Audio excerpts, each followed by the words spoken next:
everyone, thanks so much for coming back to my channel. This is Tina with Tina's Craft Creations. I'm on today with some Easter crafting. I'm not going to be doing a ton of Easter crafting this year, but I figured I would make a few projects so that I can send off maybe like 2 Easter racks. So I decided to make some more pocket letters, and I am working with the Pink Paisley and Paige Evans Bloom Street collection, which came out several years ago. I'm trying to remember when that one came out. That one came out in 2019. It is one of my favorite spring collections. And I'm also pairing that with the Paige Evans Blooming Wild collection, which was out, I think, last year. So, I don't have a ton of the Bloom Street. I have a good bit of paper, but not like a ton of the elements. So when I was at my local scrapbook store a few weeks ago, I purchased some of the chipboard for Blooming Wild. And then I also did a Frank Garcia haul recently, which I'm not sure if you guys have seen that haul yet or not. But I bought some of the Blooming Wild things on clearance on the Frank Garcia website. And so I'm kind of just mixing these because they go really, really well together. So Rachel over on her Patreon was doing a crafty live today. So I was watching that earlier and I decided to make 3 total pocket letters. I just had so much fun making those pocket letters when I did the all heart ones for the February daily crafting challenge that I just decided to go ahead and make some more. And I did mix, I made a beautiful sequin mix, but all I did was take a bunch of my other sequin mixes that I had put together and mixed them all together because a lot of them have like very like spring pastel vibes anyway.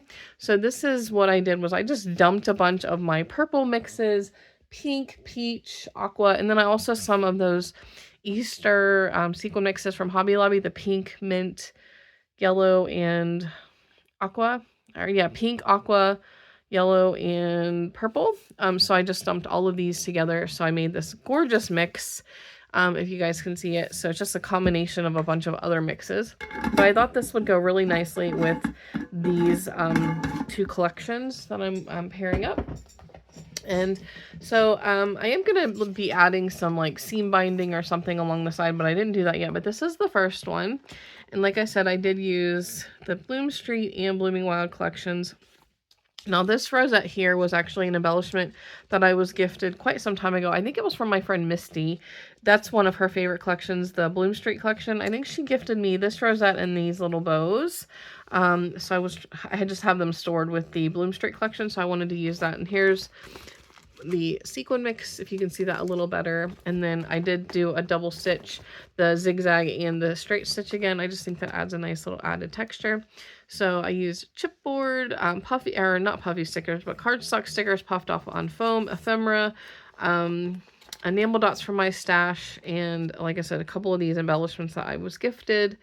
And I think this one turned out so pretty. Now, it's not like Easter inspired, or it's not Easter specific because there's no like bunnies or anything like that, but it's a very springtime mix or collection, excuse me.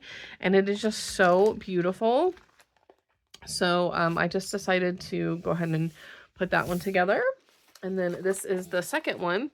Now, this one I did use, like I said, all the same elements, chipboard stickers from the Blooming Wild collection, cardstock stickers from both Blooming Wild and Bloom Street. I used some holographic thread, enamel dots from my stash. Again, that mix, which is just stunning with this collection, or these collections. Chipboard, this little fan type embellishment I think was also gifted to me from Misty. I've had them in my stash for quite some time. But I think this turned out so pretty. And I love all the holographic with the Bloom Street collection and the Blooming Wild. I love that Paige Evans uses a lot of holographic. But yeah, and then I forgot to mention, I did stitch all of the little papers. So, I mean, I just decorate the top, but all of the little papers are stitched. So how pretty are these, right? I just love the pastel with holographic. It's like my favorite combination. And then this is the last one. Again, same concept. I decorated everything using Blooming Wild and Bloom Street. This is another one of those rosettes. I only had a pack of 2, so I'm pretty sure these were from Misty. And then this little bow is also from her as well. I'm 99% sure that's who that's from. So yeah, I just think these turned out so pretty. And I'm going to add just some like seam binding on the side just to like tie it on or something, just for some added pastel colors. But I just love that combination of all those mixes I put together. So pretty. So that's everything for today. Today is March 2nd, so I'm starting my Easter crafting. Like I said, I'm not going to do a bunch. I'm just going to do maybe like enough to send off maybe 2 racks for Easter. I don't have any Easter swaps. I don't have any swaps planned other than I'm doing like a summer swap with Rachel and also a summer swap with my friend Sylvia. But those are not going to be due until like end of May, beginning of June, so lots of time between now and then to prepare for those. And then yeah, so that's everything I made today. If anyone does have any questions, please let me know. If you've not already, I'd greatly appreciate it if you would consider subscribing, and I'll see you guys in the next video. Bye everyone.